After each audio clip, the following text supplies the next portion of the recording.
అడగకపోయినా కానీ ఇక ఆ ప్రశ్న అడుగుతున్నారని చెప్పేసి ఆన్సర్ చెప్పేసాడు. అది కూడా చాలా గట్టిగా పళ్ళకొద్ది చెప్పాడు. ఏంటో తెలుసా, యేసు దావీదు వంశంలో పుట్టలేదు అని నేను అన్నానంట.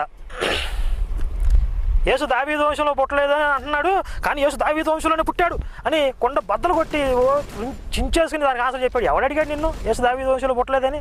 మీరు ఆ విషయం చూస్తే 3 గంటల 11 నిమిషాల 40 సెకండ్ల దగ్గర యేసు దావీదు వంశంలో పుట్టలేదు అని అన్నాడు, నేను దానికి ఆన్సర్ చెప్తున్నానని చెప్పి బాగా ఆవేశంతో చెప్పాడు. కానీ అడగలేదు. మీ డిబేట్ మొత్తం చూసుకోండి. దానికి నేను చెప్తూ మళ్ళీ కౌంటర్గా 3 గంటల 21 నిమిషాల 40 సెకండ్ల దగ్గర నేను, బాబు నువ్వు అంత ఆవేశపడుతూ ఆన్సర్ చెప్పావు కానీ అసలు ఆ ప్రశ్న నేను అడగనే లేదు. నేను అడిగిన ప్రశ్న ఏంటంటే, దావీదు వంశంలో పుట్టినవాడు ఇశ్రాయేలీలకి రాజు అవ్వాలి అని ప్రవచనాలు ఉన్నాయి పాత నిబంధనలో. దావీదు వంశంలో పుట్టినవాడు చనిపోతాడని ఒక్క చోట కూడా లేదు. యేసు దావీదు వంశంలో పుట్టితే పుట్టాడేమో, దావీదు వంశంలో చాలామంది పుట్టారు.